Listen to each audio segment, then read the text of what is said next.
Hey everybody, today we're going to be talking about painting like Monet, how we can look at Monet's paintings, observe them, dissect them, and learn from his approach and his technique and integrate it into our own personal painting practice to make ourselves better artists as well and better lookers at the world. So let's get right into it. Monet, he's French. He's born in 1840. He lived until 1926. That gives you an idea of his, what else is going on. We had the Industrial Revolution and the beginning of World War I going on. But let's look directly at his paintings and what he contributed in terms of his paintings and what else was going on at the time. So Monet revolutionized painting by prioritizing perception over exact details. And so his general approach to painting was one that didn't involve a lot of outlining or drawing or meticulous attention to detail and these sort of things. He's somebody who really approached painting as perception and light. And we're going to get into that and show you some differences of what was happening at the time and what sets Monet apart. Bouguereau. This is what sets Monet apart. This is another painter who's painting at the same time. He's part of what's called the Salon, right? And the Salon in France is kind of this institution that's been established for a very, very long time. And what it does is essentially indoctrinate artists to make art in a very particular way, right? So when we're looking at Bouguereau, we're seeing not only approach to painting that's different, right? Like he's blending in different ways, and his paintings look more like realistic in certain ways as well, but also the subject matter that he's painting. He's painting these big allegorical themes and mythological themes, and of course Christian-based themes as well. He has a lot of paintings of Christ, as European paintings is full of this. So when we look at Monet, we immediately see this difference between he and somebody like Bouguereau, right? Bouguereau's painting at the same time as Monet is. And Monet didn't say anything directly against Bouguereau, if this is some sort of diss track or anything like that. That didn't happen. However, he did say a lot of stuff about the Salon, and he was not a big fan of the Salon, right? So one thing that Monet did, and as well as the other Impressionists, is they rejected this kind of traditional form of art, the institutions which they represented, and of course the place where they would exhibit their works too, right? So Monet thought that this style was outdated, and as we were talking about before, we're experiencing the beginnings of the Industrial Revolution and these sorts of things, and the way people are thinking is changing as well. So philosophically, there's a lot of things occurring at the same time as the Impressionists coming into prominence, right? So Monet starts focusing on real life, movement, and changing light, right? So he's looking not at these huge themes such as Christ coming off of the crucifix or something like this. He's focusing on real life. So he's looking at the landscape, right? So the landscape itself, what is more real life than just looking at the earth and looking at trees and looking at nature, right? This is already a big shift in what you choose to paint rather than even how you are painting it, right? So Bouguereau, on the other hand, he's trying to really remove his hand from the work in some ways, right? When we look at this Bouguereau here, this picture, the painting of this little girl here, we can see around her eyes, everything is very soft, and the goal is not to see the brushwork. We don't want to see his hand, right?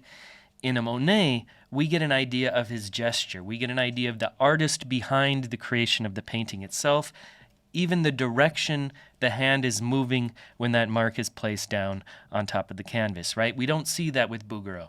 So this is a different approach, and it's also placing the artist in a different role within the painting. When we start seeing their movement and the movement of the paint itself, we're also calling to the fact that this is paint as a medium, right? This is not supposed to be a photograph. This is not a magical window that we look through and we see some great historical scene.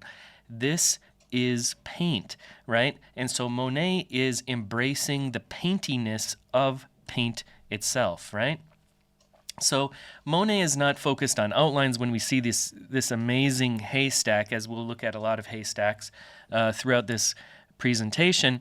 But Monet, when we're looking at his paintings in general, he's somebody who's not focused on outlines. So when we look at the tree line where we're meeting this sky, it's almost like they're blending together in this kind of like effervescent, evolving sort of environment between sky and tree. What is the difference between sky and tree? They're both made of light, right? So this light is often interspersed with everything else that is around it. So we don't see this, this type of rigid outline in this work. It's harder to say where does the haystack begin and where does the tree behind it end, and these sorts of things, and everything is undulating into everything else. Now, Monet famously said, "I want to paint the air." So let's start thinking about what is this frame of mind that we're getting into, right? When we're talking about the academy and this type of training, we can think philosophically and these sorts of things. But when we're talking about the academy and this sort of training, we're talking about looking at objects in a very particular way. Like this is a sphere, and this sphere holds a certain weight. There's a certain way the light hits it. There's a certain way the reflected light bounces off the table and hits the back of it. And it is an object. It's a sphere itself, right? And one thing that Monet is saying is that he's not as concerned with the object itself, but the air and the light that illuminates it. And what if we think of this light, this air, as something that's kind of exploding out of every object in front of us in space, right? And when we look at even a sunset, go out and just watch a sunset tonight. Maybe that can be a good lesson for you tonight. Just go and look at a sunset. You don't even need to paint anything. And in the time span of that sunset, how many different possible lighting conditions do you have? Right? And so when we're looking at, this is before, now I just take a photo of it and I'll go back to my studio, bring my tablet up and, there it is, right? We can do that now.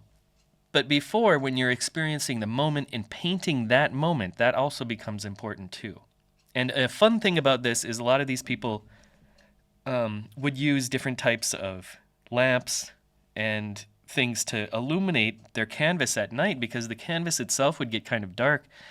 I'm not sure on Monet, but Van Gogh certainly would use like a gas lamp on top of his head to illuminate his canvas during, sunset and this sort of thing, or painting at night too, of course.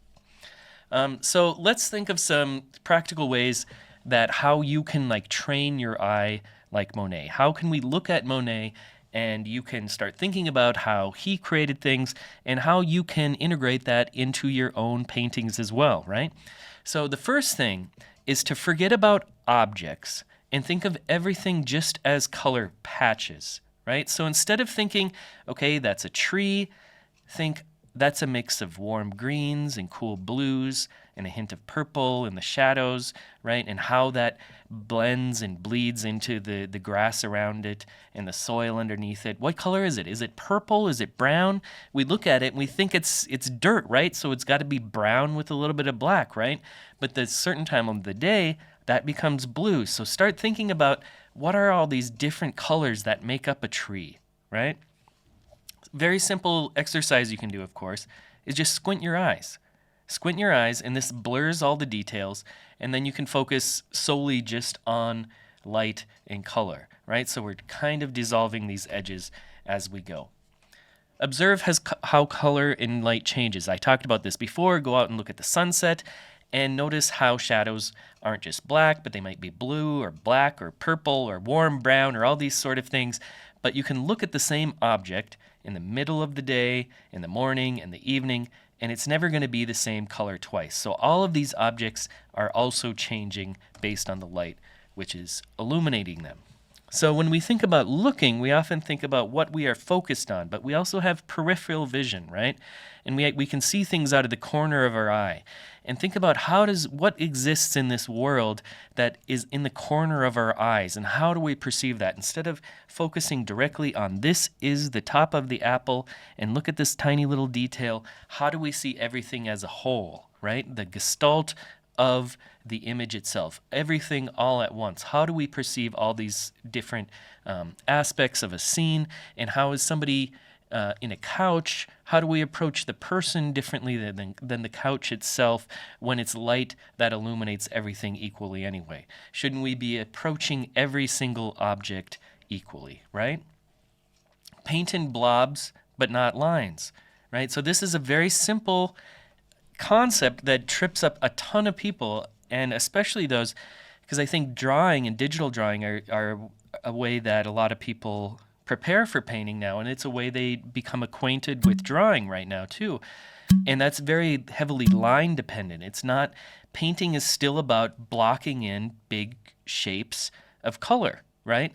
So when you're painting, you're blocking in these colors instead of outlining all these shapes, right?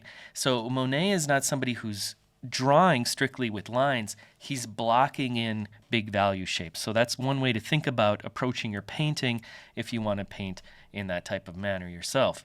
Now, ask yourself, what is the color of the light rather than what am I painting, right? So what is the light illuminating it, like I brought up before? And when we look at this great detail that we have here, we can also see a little bit of differences in thickness and also scumbling, right? And a little bit of scumbling, that's when an underlayer has dried a little bit and you can scumble, you can have your brush and you lightly just drag it across the top. You can look up other YouTube videos on scumbling and find more for that. I'll make a scumbling video and put it up here eventually. So let's think about Monet himself, right?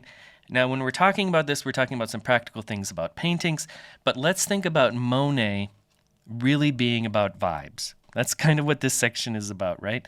So this relates to this shift in perception towards sensation and experience where objects feel alive and are constantly changing.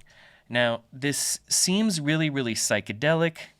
In a lot of ways, it is psychedelic. And I think that's a good way to think about Monet, is somebody who is painting these experiences of light kind of just exploding off into all these little tiny bits, right?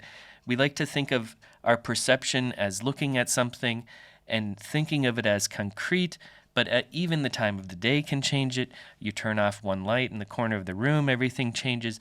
All these things are part of our perception that are based on light rather than the objectness of things. And from that, I think we can extrapolate towards thinking about experience rather than objectivity, right? An objective experience rather than a more evolving and changing sort of experience, right? Another thing with Monet, a simple way of thinking about him that leads into this same Monet is about vibes sort of thing, is just simply his blurred edges let these colors all blend into each other, right? So the sky isn't just blue, there's also little tiny bits of pink hidden underneath it, right? And this also relates to the same idea of dissolving these boundaries between objects and things and people and the sky and the ocean underneath it and all these sort of things. And it ends up feeling more fluid and more interconnected. And I think that's a key component of what we kind of like about Monet. It's often not, able to be articulated that well. Hopefully I kind of did it justice, what I'm trying to talk about. But there is this idea of fluidity and interconnectedness and nature in a lot of Monet's works that is likely to kind of mimic nature, I imagine, too. And I'm sure that's not unintentional.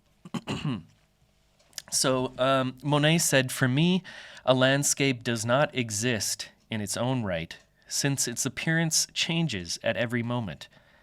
But the surrounding atmosphere brings it to life, the light and the air which vary continually. For me, it is only the surrounding atmosphere which gives subjects their true value." So a simple way of thinking about this is most believed a landscape wasn't fixed, but constantly changing, right?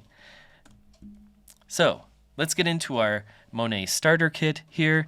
This is just the basics that I looked up and found about Monet. That it's most of painting is pretty basic in a lot of ways. That's a great thing about it. There's a low entry point and a lot of stuff that you can paint on. So during Monet's time, he'd probably be using lead white, cobalt blue, ultramarine, vermilion, cadmium yellow, emerald green, madder lake, and some different ochres. Most notably, he did not use black, right? So that's his deal. That's one of the things you'll look up and you'll be like, did Monet use black? And no, Monet did not use black. The type of painting he did was a little bit thicker. So he's applying oil paint to the canvas. This usually would necessitate a little bit thicker brush. So these types of bristle brushes, hog's hair or something like this, again, and they allow you to kind of load up the paint, and it holds better on these thicker type of brushes. So I'd imagine he'd use some sort of thick bristle brushes. He had a portable easel with little stretched canvases. Of course, everybody talks about, the tubes and the oil paint, and that's cool that you get to squirt your tubes out on the go. And these portable easels, they'd have a little wooden pallet in them. They'd have an umbrella on top of them oftentimes because you'd get glare from the sunlight on your painting as well. So that would be a common thing. Just pack up your painting into your little portable easel and go out into the nature. Go out into nature and bring some turpentine and linseed oil with you, and that's really it. It's a pretty basic bones sort of situation there, right? So when we're thinking about how Monet painted, we're layering color, right? So we're layering color on top of each other, and we're letting those edges kind of bleed into each other, but there's a subtle layering process. Like when we look at the tablecloth here, we can see these whites have been layered gently on top of that kind of dark bluish color underneath it. And we see a little bit of that dark blue kind of coming through, and we're layering colors on top of each other, and we're seeing the development of that canvas, right? When we look at the Bouguereau on the right, we're not considering these types of layering of color. We're more focused on blending, right? So this type of painting is more focused on fine rendering and blending and drawing and getting these types of details accurately, whereas Monet's approach is going to be more small dabs of color instead of these types of smooth gradients, right? Another big one, simply dissolve all your edges. Don't be afraid to really keep these edges loose and keep the painting as abstract as you want to make it, right? So in this painting here, we can see the sky and the sea underneath it. They're both blending into each other, and we can't even distinguish which one is which, and that's okay, because a lot of times we want to name the sea as being the sea itself, and we want to name the sky as being the sky, but we can just blend these things into each other and keep it more abstract many times. Use very simple subjects. This is a thing that helps out a ton of artists, I think. Whenever I'm working with students, I always bring this up.